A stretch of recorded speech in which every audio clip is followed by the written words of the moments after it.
Should electric vehicles be a mandate? That's something that, of course, you've got some policies that are encouraging more electrical vehicles. In Illinois, we've got a rebate program that just opened up again in November after spending $19 million the first year of the rebate program.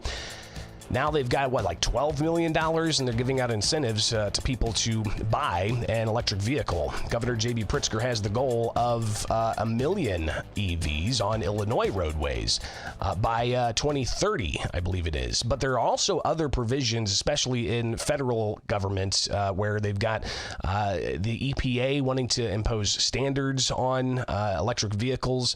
But there was a measure that passed the House this week, the U.S. House, that aims to try to reverse some of those EPA standards to limit, say, the gas emissions of mid to heavy duty vehicles, or to require certain provisions of emission reductions on vehicles after 2027.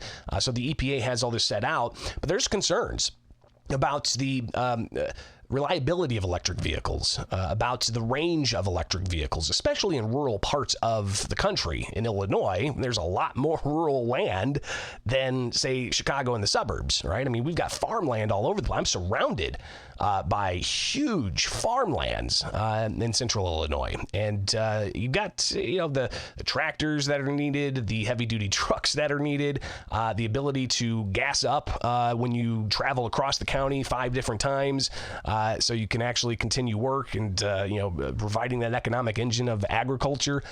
So there's some concerns there, but there's also privacy concerns. And that is involved whenever you've got a very smart vehicle that's connected to the GPS systems and it's got electric kill switches in it.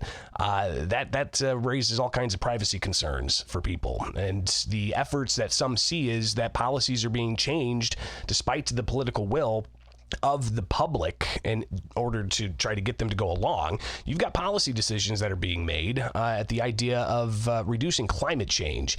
And actually, this all also comes on the heels of a UN group that wants to end fossil fuels. They're looking to have continued conversations about how they're going to go about with a global plan to reduce fossil fuel usage.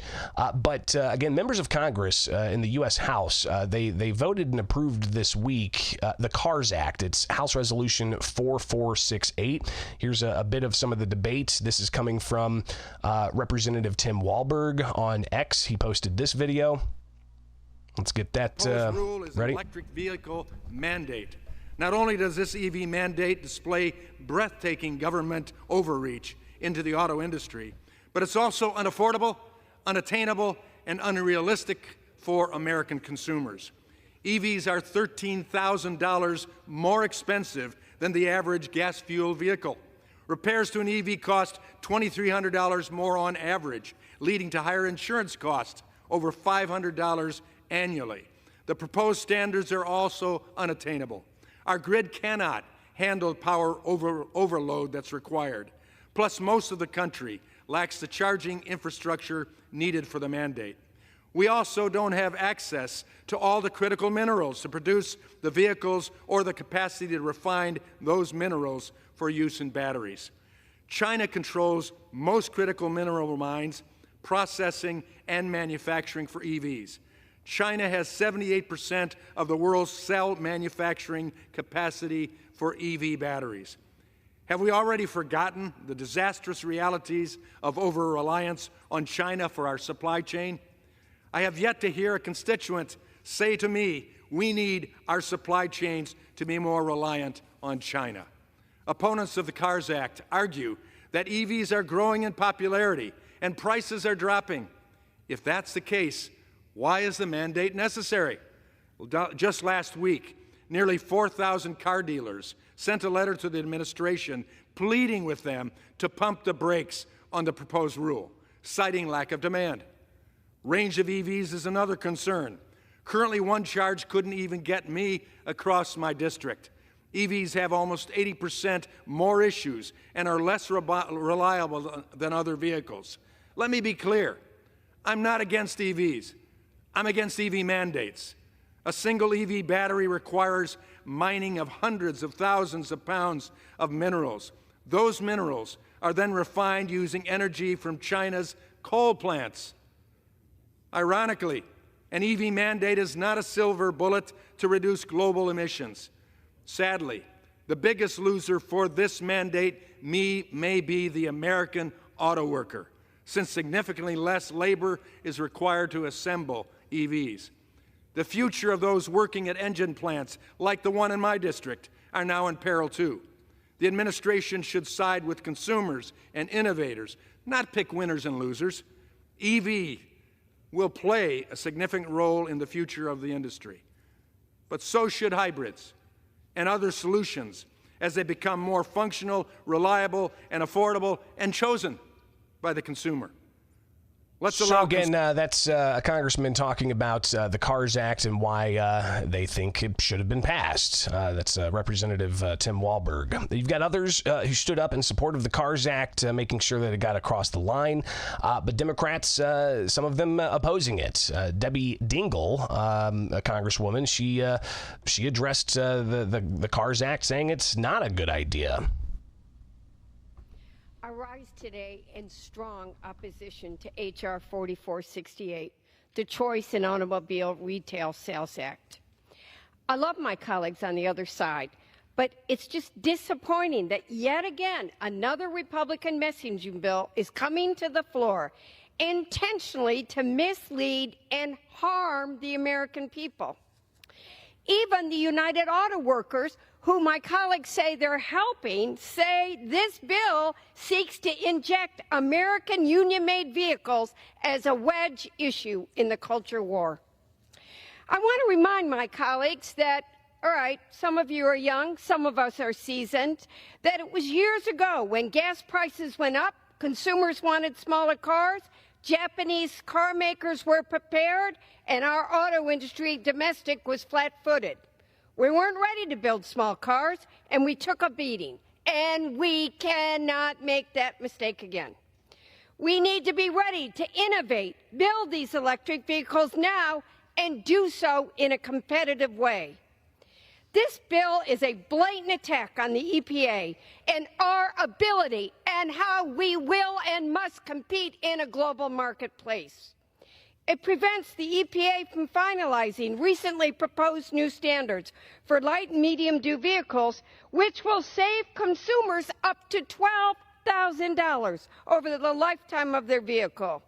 It will also reduce fine particle pollution that harms our environment, but it leads to increased asthma attacks, heart attacks, strokes, lung cancer, and premature death. And I also want to be really clear. EPA is not imposing an electric vehicle mandate. EPA standards actually would expand vehicle choice by accelerating innovation in hybrid and fully electric vehicles and promote American manufacturing to keep us from relying on our adversaries.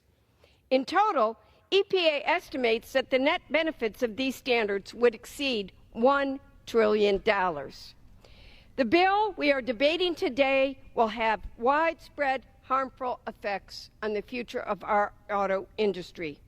And what scares me the most is this is going to enable China even more to potentially lead the global EV transition. Well, and again, a lot of debate back and forth, right? Ultimately, though, the Republican-controlled House passed this measure to essentially restrict the EPA's standards on new vehicles over, built past 2027. And all of that, some people see as a way to wedge people into getting electric vehicles while the marketplace just isn't there. And all of this assuming that there's not enough fossil fuels. We've restricted drilling here in the United States to a degree that's caused gas prices to remain elevated. Still, over $3 a gallon in Illinois. I think I saw it down to just below $3 in Missouri at one point, but the difference between gas prices in Missouri and Illinois, everybody in Southern Illinois knows. You can go over to Missouri and buy your smokes and cigs and your gas and save a ton of money. But regardless, it's something that is obviously on the minds of policymakers as they're looking into the future. and what kind of marketplace there will be for individuals who are looking for a new vehicle. Yes, electric vehicles. I've driven one. Recently drove a Rivian, and it goes real fast, real quick. It's pretty neat, and all the technology that's associated with it. But at the same time, should somebody who is in need of much larger range and not necessarily a vehicle that's chock full of all kinds of bells and whistles and cameras and whatnot, should they just be relegated to only the highest tech vehicles? Or should they also be given the opportunity for a gas-powered combustion engine, which, by the way, is also more easy for individuals to work on themselves? Sometimes, you see the stories of people being unable to get their electric vehicle serviced at their local mechanic shop because their mechanic doesn't have the necessary diagnostic tools necessarily to, perform work on these vehicles. So there's that aspect as well. While innovation, yes, clearly, you need more of that. The debate on how to get to that innovation is still ongoing, and whether or not this measure in the House even gets called in the U.S. Senate, I guess we shall see. So fascinating stuff there. Guys, that's all I got for you today here with Bishop on Air. Greatly appreciate you tuning in, and be sure to like, subscribe, and follow along for the latest as we do this each and every weekday morning. So again, I appreciate everybody for tuning in, and we'll see you in very short order here with Bishop. All right, sorry about that. I just made most of my audience deaf. Appreciate a little special Friday surprise for you.